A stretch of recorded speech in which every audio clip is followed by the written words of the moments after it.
இதற்காக ஆயிரக்கணக்கானோர் மரணத்தை தழுவியிருப்பார்கள், ஆயிரக்கணக்கானோர் தழுவ தயாராக இருப்பார்கள். இந்த கருத்திற்காக இந்த நாடு ஆயிரக்கணக்கான ஆண்டுகளாக தன்னலம் மறுத்து தியாகம் செய்துள்ளது. இந்த ஒரு கருத்திற்காக ஒவ்வொரு ஆண்டும் ஆயிரக்கணக்கான இந்துக்கள் தங்கள் வீடுகளை துறக்கிறார்கள். அந்த வாழ்க்கையில் எதிர்கொள்ள நேர்கின்ற கஷ்டங்களை பொறுக்க முடியாமல் பலர் சாகவும் செய்கிறார்கள். மேலை நாட்டினருக்கு இவையெல்லாம் மனக்கோட்டைகளாக தோன்றலாம். அவர்கள் ஏன் இப்படி நினைக்கிறார்கள் என்று என்னால் புரிந்து கொள்ள முடிகிறது. நான் மேலை நாட்டில் தங்கியிருந்த போதிலும் இதைவிட நடைமுறைக்கு ஒத்த கருத்து வேறு ஒன்றும் கிடையாது என்று தான் நினைக்கிறேன். மற்றவற்றை பற்றி நான் நினைக்கும் ஒவ்வொரு கணமும் அது உலக விஞ்ஞான அதிசயங்களாக இருந்தாலும் சரி, எனக்கு வீணாகத்தான் படுகிறது. அந்த கருத்திலிருந்து என்னை விலக செய்கின்ற எதுவும் வீணே. உங்களுக்கு தேவதூதனுக்கு உள்ள அறிவு இருந்தாலும் சரி, ஒரு மிருகத்திற்குள்ள அறிவினம் இருந்தாலும் சரி, வாழ்க்கை என்னவோ கண நேரத்திற்குத்தான். நீங்கள் கந்தையுடுத்திய ஏழையாக இருந்தாலும் சரி, உலகிலேயே பெரிய பணக்காரனாக இருந்தாலும் சரி, வாழ்க்கை என்னவோ கண நேரத்திற்குத்தான். நீங்கள் மேலை நாட்டிலுள்ள பெரிய நகரங்களின் வீதிகளில் திரியும் தாழ்த்தப்பட்டவர்களாக இருந்தாலும் சரி, கோடிக்கணக்கானவர்களை ஆள்கின்ற மன்னனாக இருந்தாலும் சரி, வாழ்க்கை என்னவோ கண நேரத்திற்குத்தான். நீங்கள் உடல் நலம் மிக்கவர்களாக இருந்தாலும் சரி, இல்லாவிட்டாலும் சரி, வாழ்க்கை என்னவோ கண நேரத்திற்குத்தான். உங்களுக்கு கவிதை பண்பு இருந்தாலும் சரி, கொடிய உள்ளம் இருந்தாலும் சரி, வாழ்க்கை என்னவோ கண நேரத்துக்குத்தான். வாழ்க்கைக்கு ஒரே ஒரு தீர்வுதான் உண்டு என்று இந்து கூறுகிறான். அந்த தீர்வுதான் கடவுள், அதுதான் மதம். இது உண்மையானால் வாழ்க்கையை புரிந்து கொள்ள முடிகிறது. வாழ்க்கை சகித்து கொள்ளத்தக்கதாக ஆகிறது. வாழ்க்கை இன்பமயமாகிறது. இல்லாவிட்டால் வாழ்க்கை ஒரு பயனற்ற சுமை. இதுதான் எங்கள் கருத்து. ஆனால் எத்தனை தர்க்கம் செய்தாலும் இதை நிரூபிக்க முடியாது. இது சாத்தியம் என்று சொல்லலாம், அவ்வளவுதான். எந்த அறிவுத்துறையை எடுத்துக்கொண்டாலும் மிக சிறந்த தர்க்கம் கூட ஓர் உண்மையை சாத்தியமாக இருக்கலாம் என்று சொல்ல இயலுமே தவிர அதற்கு மேல் ஒன்றும் சொல்ல முடியாது. பௌதிக இயலில் உள்ள மிக உயர்ந்த விளக்கங்களெல்லாம் அனுமானங்களே தவிர உண்மையை இன்னும் கண்டவை அல்ல. உண்மைகளை நாம் உள்ளத்தால் உணர வேண்டும். மதத்தையும் தெரிந்து கொள்ள வேண்டுமானால் நாம் அதை உணர வேண்டும். கடவுள் இருக்கிறார் என்பதை உறுதியாக அறிய வேண்டுமானால் அவரை உள்ளத்தால் உணர வேண்டும். மத உண்மைகளை அவை உண்மைகள் என்று அறிய வேண்டுமானால் அவற்றை உணர வேண்டும். அப்பொழுதுதான் அவை உண்மை என்று தெரிய வரும். வேறு வழியில்லை. எவ்வளவு தர்க்கம் செய்தாலும் பலனில்லை. நாம் உணர்ந்தால்தான் அவை நமக்கு உண்மையாக இருக்கும். நம் நம்பிக்கையும் மலை போன்று அசையாததாக இருக்கும். இதுதான் என் கருத்து, இந்தியாவின் கருத்து. அந்த இளைஞனை இந்த கருத்து ஆட்கொண்டது. அவனது வாழ்க்கை முழுவதுமே அந்த கருத்தை சுற்றியதாக ஆகிவிட்டது. ஒவ்வொரு நாளும் அவன் அழுது கொண்டே, அம்மா, நீ இருப்பது உண்மைதானா அல்லது எல்லாம் கற்பனையா? ஆனந்தமயியான தேவி கவிஞர்களின் கற்பனையா? அறிவிழந்தவர்களின் கட்டுக்கதையா அல்லது உண்மையாக இருப்பவளா என்று உருகுவான். நாம் நினைப்பது போன்ற கல்வி அந்த சிறுவனுக்கு கிடையாது. அவன் புத்தகங்களை படித்ததில்லை. அதன் காரணமாகவே அந்த அளவுக்கு அவனது மனம் இயற்கையாக, ஆரோக்கியமாக, மற்றவர்களின் சிந்தனைகள் கலக்காமல் சுத்தமாக இருந்தது. அவன் பல்கலைக்கழகங்களுக்கு செல்லவில்லை. எனவே தனக்குத்தானே சுயமாக சிந்தித்தான். நாம் வாழ்நாளில் பாதியை பல்கலைக்கழகத்தில் கழிப்பதால் நம்முள் பிறரது எண்ணங்களே நிறைந்து கிடக்கின்றன. நான் சற்று முன்பு குறிப்பிட்ட கட்டுரையில் பேராசிரியர் மேக்ஸ் முல்லர் இவரை ஒரு தூய சுய எண்ணங்கள் கொண்ட மனிதர் என்று குறிப்பிடுகிறார். அந்த சுய ஆக்கத்தின் இரகசியம் அவர் பல்கலைக்கழகத்தில் வளராததுதான். கடவுளை காண முடியுமா என்ற எண்ணம் அவர் மனதில் மேலோங்கி இருந்தது. அது நாளுக்கு நாள் வலு பெற்றது. கடைசியில் அவரால் அதை தவிர வேறு எதையும் நினைக்க முடியவில்லை. அவரால் பூஜையை சரியாக செய்ய முடியவில்லை. கவனிக்க வேண்டிய எத்தனையோ சிறு அம்சங்களை கவனிக்க முடியவில்லை. சில வேளைகளில் நிவேதனத்தை விக்கிரகங்களுக்கு முன் வைக்க மறந்து விடுவார். சில வேளைகளில் தீபாராதனை செய்ய மறந்து விடுவார். சில வேளைகளிலோ மணிக்கணக்காக தீபாராதனை செய்து கொண்டே இருப்பார். அம்மா, நீ இருப்பது உண்மைதானா? ஏன் நீ பேச மாட்டேன் என்கிறாய்? நீ செத்து விட்டாயா என்ற ஒரே எண்ணம்தான் அவரது மனதில் குடிகொண்டிருந்தது. நம் வாழ்க்கையிலும் இத்தகைய வேளைகள் வருவது இங்குள்ள நம்மில் சிலருக்கு நினைவுக்கு வரலாம். செத்துப்போன உப்பு சப்பற்ற தர்க்க வாதங்களினால் அலுப்புற்று புத்தகங்களை படித்து களைத்த பின் கடைசியில் இந்த புத்தகங்களிலிருந்து நாம் ஒன்றும் தெரிந்து கொள்வதும் இல்லை. அது ஒரு வகையில் அறிவுக்கு அபின் சாப்பிடுவது மாதிரி. அவ்வப்பொழுது சாப்பிட வேண்டும், இல்லாவிட்டால் நம்மால் முடியாது. நம் இதய அந்தரங்கத்திலிருந்து ஒரு கூக்குரல் எழுகிறது, எனக்கு ஒளி தர இந்த பிரபஞ்சத்தில் யாரும் இல்லையா? நீ இருக்கிறாயானால் ஒளி காட்டு. ஏன் பேச மாட்டேன் என்கிறாய்? நீ ஏன் மறைந்திருக்கிறாய்? இத்தனை தூதர்களை அனுப்புகிறாயே, நீயே நேரில் வரக்கூடாதா? சண்டையும் சச்சரவும் அலைந்த இந்த உலகில் நான் யாரை பின்பற்றுவது, யாரை நம்புவது? ஆண் பெண் அனைவருக்கும் நீ பாரபட்சமற்ற கடவுளானால் உன் குழந்தை தயாராக இருக்கிறானா என்பதை அறிந்து கொள்ள நீயே ஏன் வரமாட்டேன் என்கிறாய்? மிகவும் மனம் சோர்ந்திருக்கும் வேளைகளில் நாம் எல்லோருக்கும் இத்தகைய எண்ணங்கள் வரவே செய்கின்றன. ஆனால் கவர்ந்தெழுக்கின்ற பொருட்கள் நம்மை சுற்றி எவ்வளவோ இருக்கின்றன. எனவே நாம் அடுத்த கணமே அந்த எண்ணங்களை மறந்து விடுகிறோம். ஒரு கணத்திற்கு தேவலோகத்தின் கதவுகள் திறந்தது போல் உள்ளது. நாம் பேரொளியில் ஆழ்ந்துவிடப் போவது போல் உள்ளது. ஆனால் அடுத்த கணமே நம்முள் உள்ள மிருக மனிதன் இந்த தெய்வீக காட்சிகளை அகற்றி விடுகிறான். நாம் மீண்டும் மிருக மனிதனாகிறோம். உண்பது, குடிப்பது, சாவது, சாவது, குடிப்பது, உண்பது என்று திரும்ப திரும்ப கீழே போகிறோம். ஆனால் உண்மையை காண விரும்புகின்ற அசாதாரணமான சிலர் உள்ளனர். அவர்கள் எளிதில் பாதையை விட்டு விலகுவதில்லை. ஒருமுறை இந்த கருத்தினால் கவரப்பட்ட அவர்களை எந்த கவர்ச்சியும் பாதை விலக செய்ய முடியாது. உயிரே போவதாக இருந்தாலும் உண்மையை அடைய வேண்டும் என்பதில் அவர்கள் உறுதியாக இருக்கிறார்கள். எப்படியோ வாழ்க்கை முடியத்தான் வேண்டும். எனவே அது ஒரு நல்ல காரியத்தை அடைவதில் முடியட்டும் என்கிறார்கள் அவர்கள். வாழ்வா சாவா, நல்லதா தீயதா என்னும் பிரச்சினைக்கு தீர்வு காண்பது, மனிதனின் கீழான இயல்பை வெற்றி கொள்வது ஆகிய இவற்றை விட நல்ல காரியம் வேறு என்ன இருக்க முடியும்? இறுதியில் அவருக்கு கோவில் பணியில் ஈடுபட முடியாமல் போயிற்று. ஆதலால் அதனை விட்டுவிட்டு பக்கத்தில் இருந்த ஒரு சிறிய காட்டில் வசிக்கலானார். இந்த நாட்களை பற்றி பலமுறை என்னிடம் சொல்லியிருக்கிறார். அந்த நாட்களில் அவருக்கு சூரியன் உதிப்பதோ மறைவதோ, தாம் வாழ்ந்த முறையோ எதுவுமே தெரியாது. தம்மை முற்றிலும் மறந்தார். உண்பதையும் மறந்தார். அந்த வேளைகளில் அவருடைய உறவினர் ஒருவர் அவரை மிகவும் அன்பாக கவனித்து கொண்டார். உறவினர் அவருக்கு உணவை ஊட்டுவார். அதை அவர் எந்திரம் போல விழுங்குவார். அப்படியே பல நாட்கள் கழிந்தன. மாலை நேரமானதும் கோவில் மணிகள் ஒலிக்கும். பக்தர்கள் பாடுவதை கேட்கும். அவரது மனமோ வேதனையில் விம்மும். அம்மா, இன்னொரு நாளும் வீணாக போய்விட்டதே, நீ வரவில்லையே. குறுகிய இந்த வாழ்வில் ஒரு நாள் கழிந்து விட்டது. நான் இன்னும் உண்மையை தெரிந்து கொள்ளவில்லையே என்று அழுவார். மனவேதனையால் முகத்தை தரையில் தேய்த்து கொண்டு, ஓ ஜெகதம்பிகையே, நீ என் கண்முன் வா.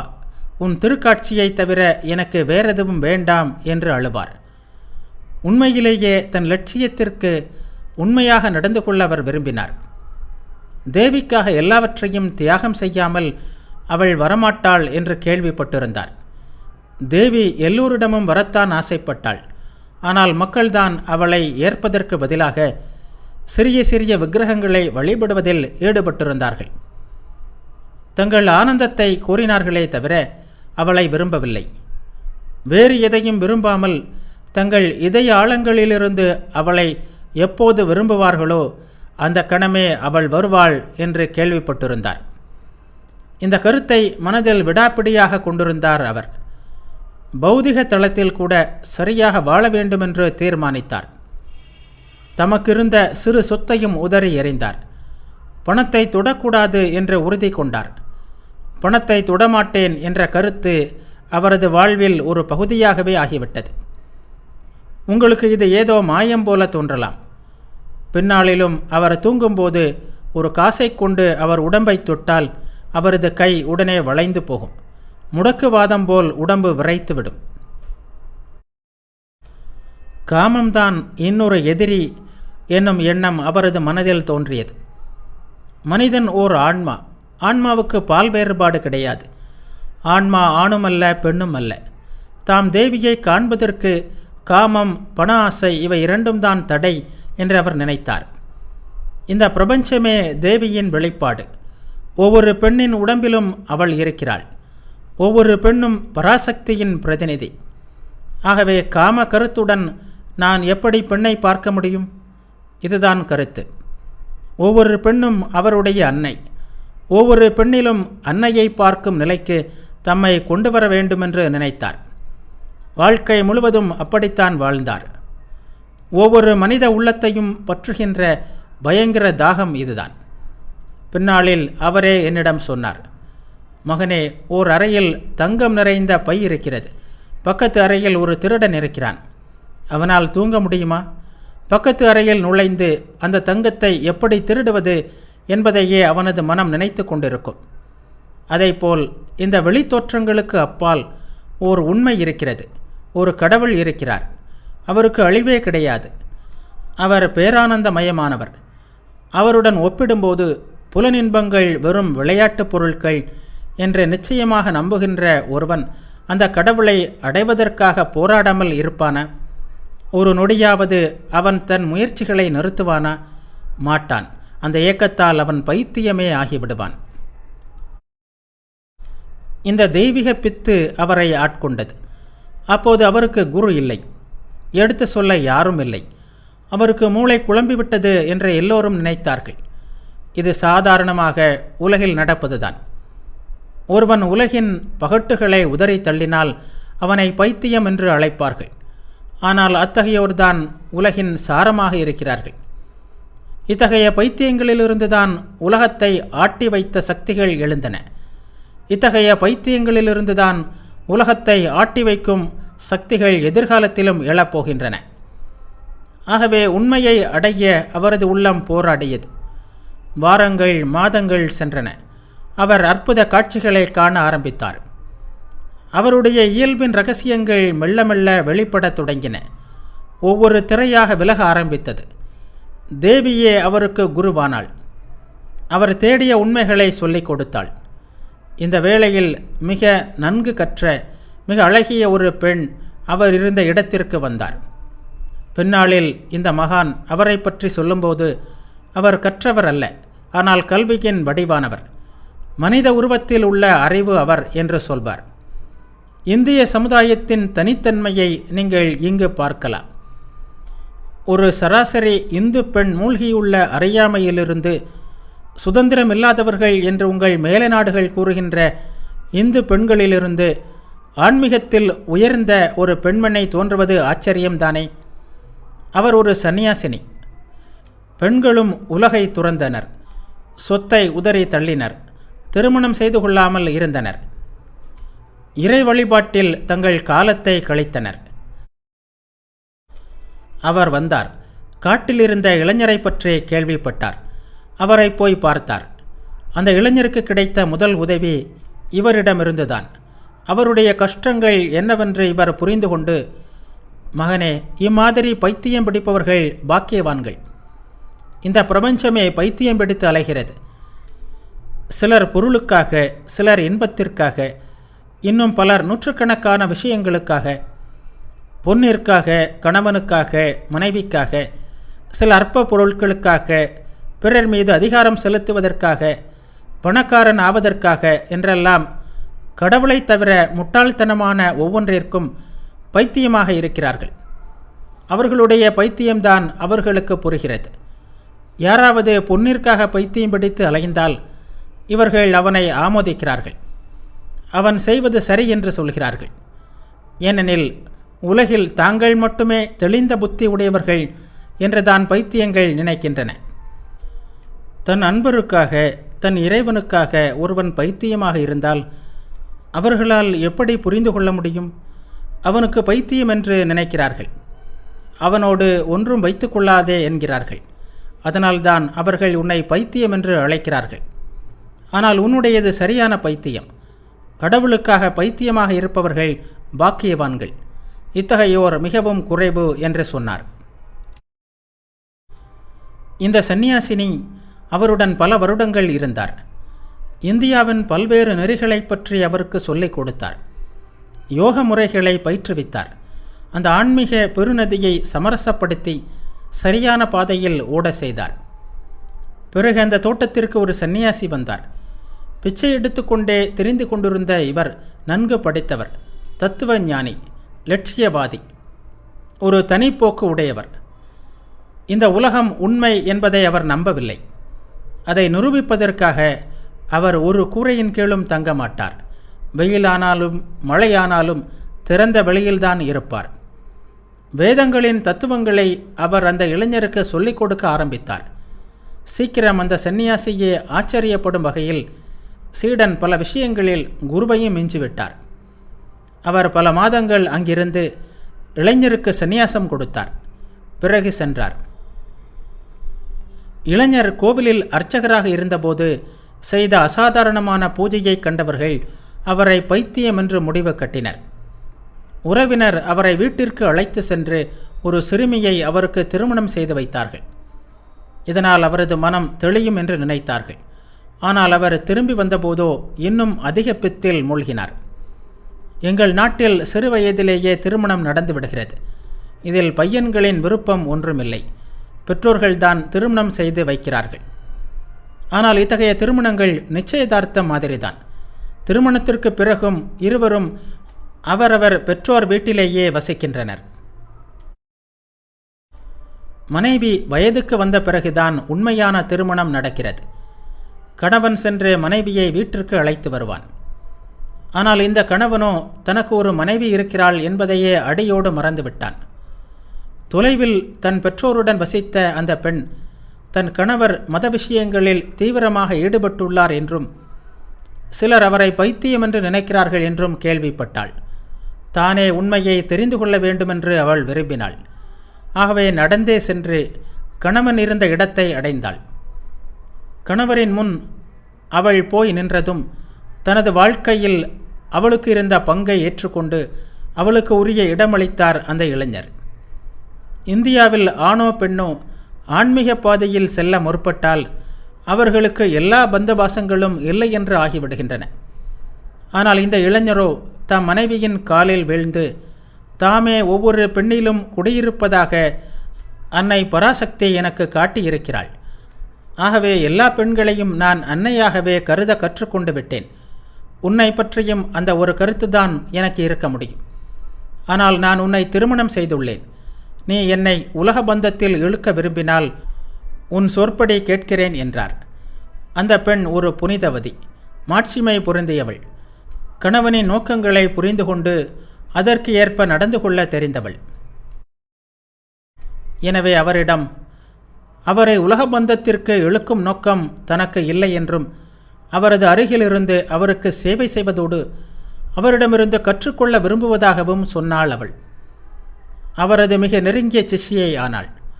அவரை தெய்வமாக வழிபடத் தொடங்கினாள். மனைவியின் சம்மதம் கிடைத்த பின் இளைஞரின் வாழ்க்கை பாதையில் கடைசி தடையும் நீங்கியது. அவர் அதில் சுதந்திரமாக செல்ல ஆரம்பித்தார். இந்த மனிதரின் உள்ளத்தை அடுத்ததாக பிடித்து வாட்டிய ஆசை எல்லா மதங்களின் உண்மையையும் தெரிந்து கொள்ள வேண்டும் என்பதாகும். அதுவரை அவருக்கு தனது மதத்தை தவிர வேறு மதங்களை பற்றி ஒன்றும் தெரியாது. மற்ற மதங்களை புரிந்து கொள்ள விரும்பினார் அவர். ஆகவே மற்ற மத குருமார்களை தேடினார். இந்தியாவில் நாங்கள் குருமார்கள் என்று குறிப்பிடுவது வெறும் புத்தக புழுக்கள் அல்ல, அனுபூதி பெற்றவர்களையே, உண்மையை பிறர் சொல்லாமல் தாங்களே நேரில் உணர்ந்தவர்களையே என்பதை நீங்கள் நினைவில் கொள்ள வேண்டும். ஒரு முகமதிய மகானை கண்டுபிடித்து அவரிடம் தம்மை ஒப்படைத்தார். அந்த மத பயிற்சிகளை பின்பற்றினார். அந்த பயிற்சிகளும் நம்பிக்கையுடன் செய்யப்படும்போது அவர் ஏற்கனவே அடைந்த லட்சியத்தையே அடைய செய்வதைக் கண்டு வியந்தார். இயேசுவின் உண்மையான மதத்தையும் பின்பற்றி அவர் இதே முடிவுக்கு வந்தார். இன்னும் அவரால் முடிந்த மத பிரிவுகளை பின்பற்றினார். ஆனால் எந்த நெறியாக இருந்தாலும் அந்த பயிற்சிகளை முழு மனதுடன் செய்தார். குரு சொன்னதை அப்படியே பின்பற்றினார். கடைசியில் எல்லாவற்றின் மூலமும் ஒரே முடிவுக்கு வந்தார். எல்லா மதங்களின் லட்சியமும் ஒன்றே. எல்லாம் ஒரே விஷயத்தை தான் போதிக்கின்றன. ஆனால் வழிகள் வேறு, மொழிகள் வேறு, அவ்வளவுதான் என்பதை தனது சொந்த அனுபவத்தின் வாயிலாக கண்டறிந்தார். மைய கருத்தை கவனித்தால் எல்லா மதங்களும் எல்லா நெறிகளும் ஒரே லட்சியத்தை தான் கொண்டுள்ளன. தங்கள் சுயநலத்திற்காகவே அவை சண்டையிடுகின்றன. என் பெயர் உன் பெயர் என்று அடித்துக் கொள்கின்றன. அவை உண்மையை பற்றி கவலைப்படவில்லை. இருவர் ஒரே உண்மைகளை போதித்தார்கள். அவர்களில் ஒருவர், அவர் சொல்வது உண்மையல்ல, ஏனெனில் என் முத்திரையை அதில் நான் பதிக்கவில்லை, ஆகவே அவர் சொல்வதை கேட்காதீர்கள் என்று சொன்னார். அடுத்தவரோ, நான் போதிப்பதைத்தான் அவரும் போதிக்கிறார், இருந்தாலும் அவர் சொல்வதை கேட்காதீர்கள், அவர் என் பெயரில் அதை போதிக்காததால் அது உண்மையல்ல என்றார். எனது குருநாதர் கண்டது இதுதான். பிறகு அவர் பணிவை கற்றுக்கொள்ள ஆரம்பித்தார். ஏனெனில் எல்லா மதங்களும் நான் அல்ல நீ என்றே போதிப்பதை கண்டார். நான் அல்ல என்று சொல்பவனின் இதயத்தில் ஆண்டவன் திகழ்கிறார். நான் என்பது குறைவாக இருக்கும் அளவிற்கு கடவுள் அவனுள் நிறைகிறார். உலக மதங்கள் எல்லாவற்றிலும் அவர் இந்த உண்மை இருக்க கண்டார்.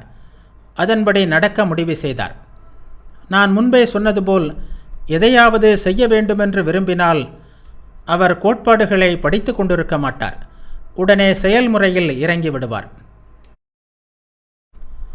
தான தர்மம், சமத்துவம், மக்களின் உரிமை என்றெல்லாம் பலர் வெகு அழகாக பேசுவதை கேட்பீர்கள். ஆனால் அனைத்தும் வெறும் கொள்கை அளவில்தான். கொள்கையை செயல்முறைப்படுத்துகின்ற ஒருவரை சந்தித்தது என் அதிர்ஷ்டம் என்றே சொல்ல வேண்டும்.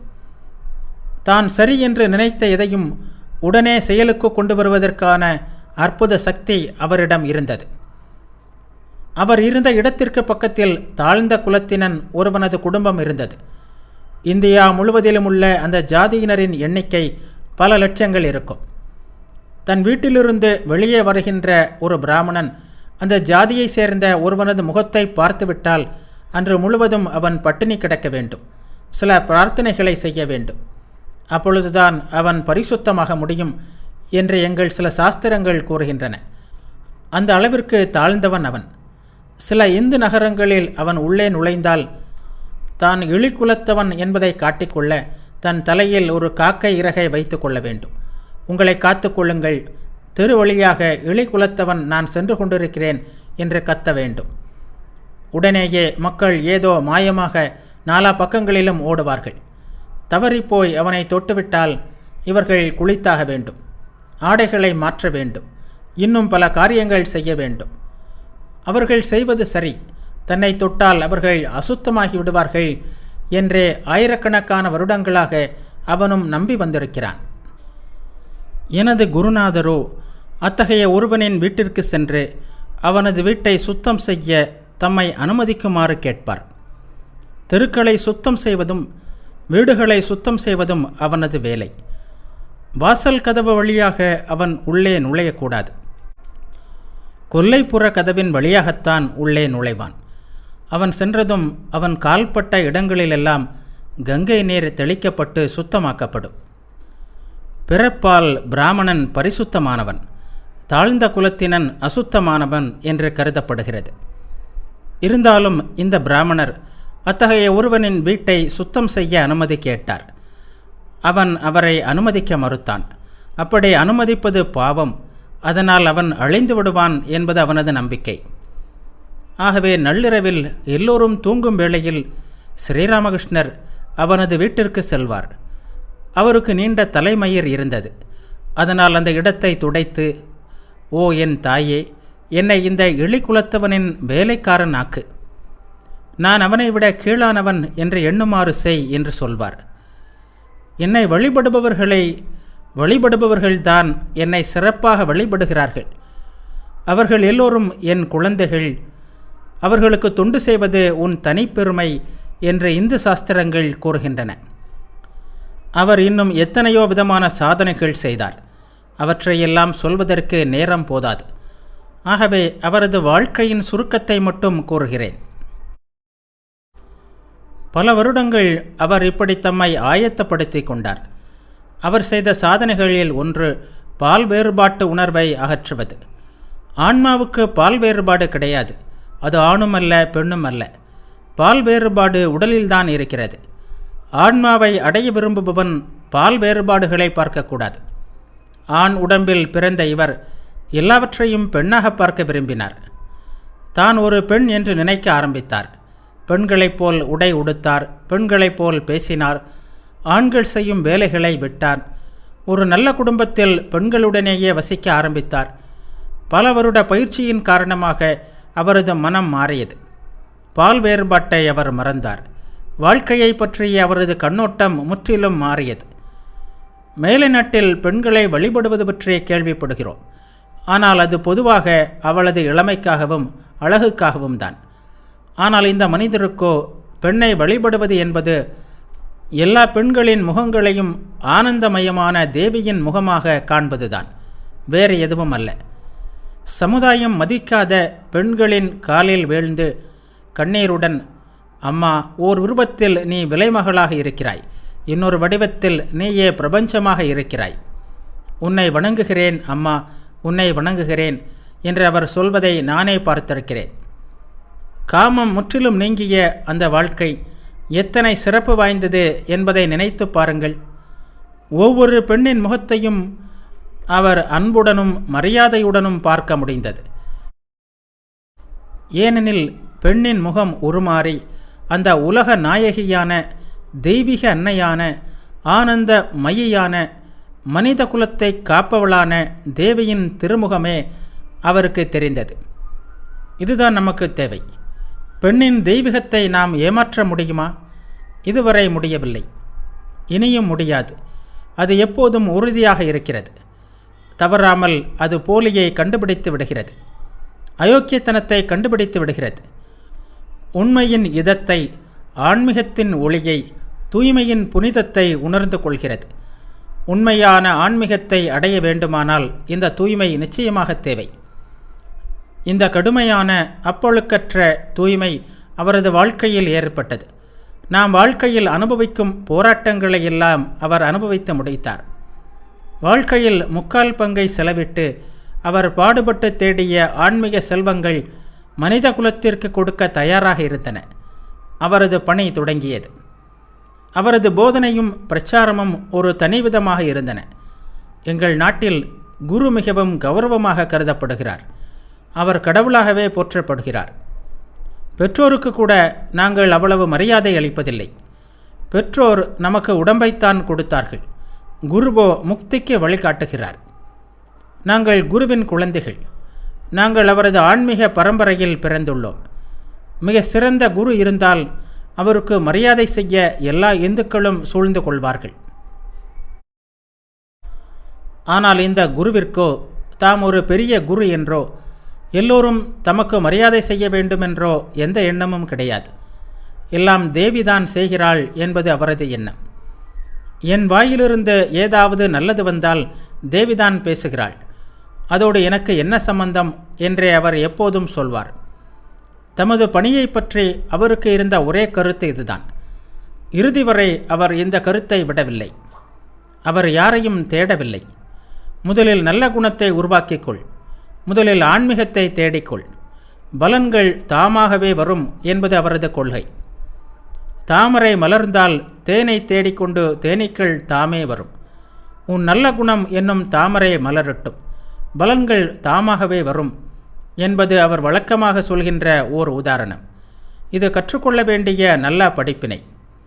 இந்த பாடத்தை எனது குருநாதர் எனக்கு திரும்ப திரும்ப பலமுறை சொல்லிக் கொடுத்திருக்கிறார். ஆனால் நான் அதை அடிக்கடி மறந்து விடுகிறேன். எண்ணத்திற்கு எத்தனை சக்தி உண்டு என்பது ஒரு சிலருக்கே தெரியும். ஒருவன் குகை ஒன்றில் தன்னை அடைத்து கொண்டு உண்மையிலேயே உன்னதமான ஒரே ஒரு எண்ணத்தை எண்ணிவிட்டு இறக்கிறான். அந்த எண்ணம் குகை சுவர்களை ஊடுருவி வெளியே வரும். வான்வெளி வழியாக அதிர்ந்து வந்து மனித இனம் முழுவதையும் சென்று அடையும். எண்ணத்திற்கு இவ்வளவு சக்தி உண்டு. ஆகவே உங்கள் எண்ணங்களை மற்றவர்களுக்கு கொடுக்க அவசரப்படாதீர்கள். கொடுக்க வேண்டுமானால் முதலில் ஏதாவது சேமியுங்கள். கொடுப்பதற்கு உள்ளவனால்தான் போதிக்க முடியும். போதனை என்பது வெறும் பேச்சல்ல, கொள்கைகளை சொல்லிக் கொடுப்பதல்ல, அது ஒரு பரிமாற்றம். நான் உங்களுக்கு ஒரு பூவை கொடுப்பது போல் உண்மையாகவே ஆன்மீகத்தை தர முடியும். இது எழுத்துக்கு எழுத்து உண்மை. இந்த கருத்து இந்தியாவில் மிக பழமையானது. மேலை நாட்டில் தீர்க்கதரிசிகளின் பரம்பரை என்ற கொள்கை உள்ளது. நான் சொன்ன கருத்தின் நிரூபணத்தை இந்த கொள்கையில் நாம் காணலாம். ஆகவே முதலில் நற்பண்பை சம்பாதித்துக் கொள்ளுங்கள். அதுதான் நீங்கள் செய்யக்கூடிய மிக உயர்ந்த கடமை. உண்மையை முதலில் உங்களுக்கு நீங்கள் தெரிந்து கொள்ளுங்கள். பிறகு அதை பலருக்கு சொல்லிக் கொடுக்கலாம். அவர்கள் வந்து சேர்வார்கள். எனது குருநாதரின் மனப்பாங்கு இப்படித்தான் இருந்தது. அவர் யாரையும் குறை கூறவில்லை. அவருடன் நான் பல ஆண்டுகள் வாழ்ந்தேன். ஆனால் அவர் எந்த நெறியையும் கண்டித்ததை ஒரு முறை கூட நான் கேட்டதில்லை. எல்லா பிரிவுகளின் மீதும் அவருக்கு ஒரே வகையான மதிப்பு இருந்தது. அவற்றுள் இருந்த இயல்பை அவர் கண்டார். ஒருவன் ஞானியாகவோ பக்தனாகவோ யோகியாகவோ கர்ம வீரனாகவோ இருக்கலாம். ஒவ்வொரு மதமும் இவற்றுள் ஒன்றின் வடிவமாக உள்ளன. ஒரே மனிதனில் இந்த 4 போக்குகளையும் ஒருங்கிணைக்க முடியும். எதிர்கால மனிதன் அப்படித்தான் இருக்கப் போகிறான்.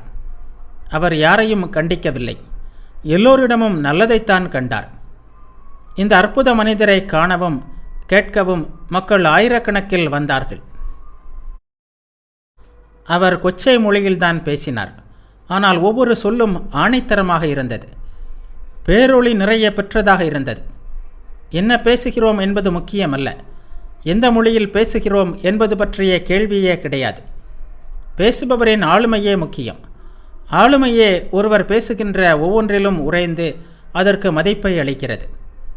இதை நாம் சில வேளைகளில் உணர்கிறோம். மிகவும் அழகான சொற்பொழிவுகளை கேட்கிறோம்.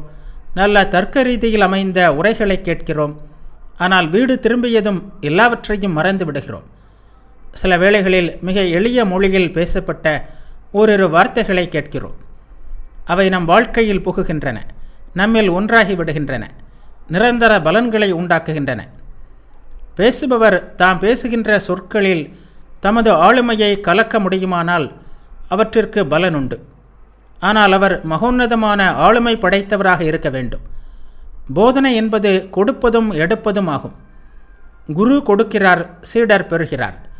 ஆனால் குரு கொடுப்பதற்கு ஏதாவது வைத்திருக்க வேண்டும். கேட்பவரும் உள்ளத்தை திறந்து வைத்திருக்க வேண்டும். வசிப்பதற்காக ஸ்ரீராமகிருஷ்ணர் இந்தியாவின் தலைநகரான கல்கத்தாவிற்கு அருகில் வந்தார்.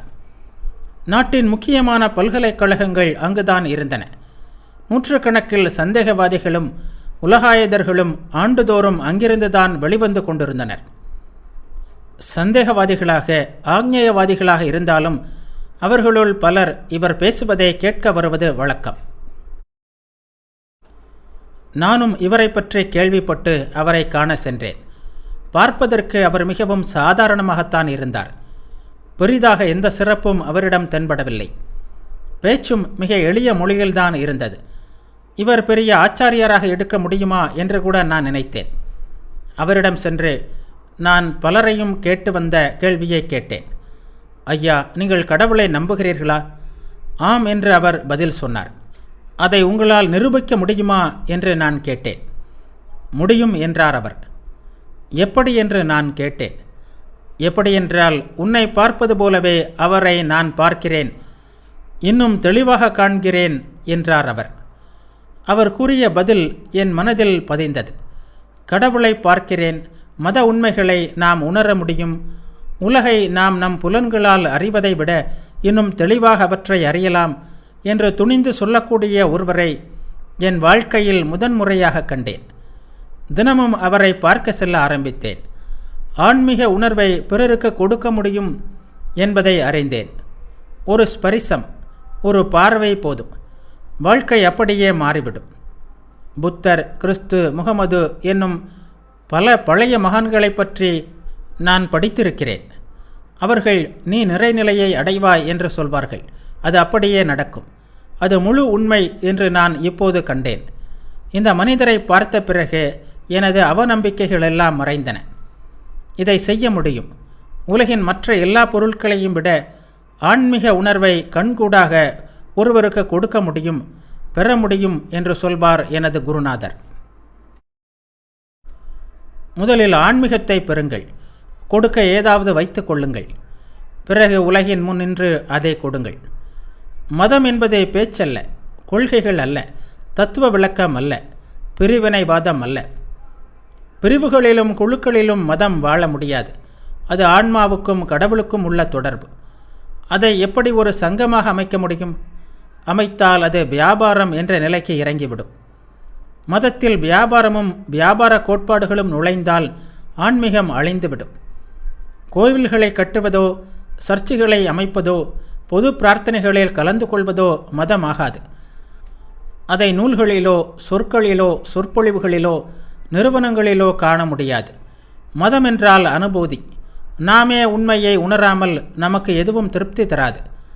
என்னதான் வாதங்கள் செய்தாலும், என்னதான் கேட்டாலும் ஒரே ஒரு விஷயம்தான் நமக்கு திருப்தி தர முடியும். அதுதான் அனுபூதி. முயன்றால் நம் எல்லோருக்கும் இது கைகூடக்கூடியது.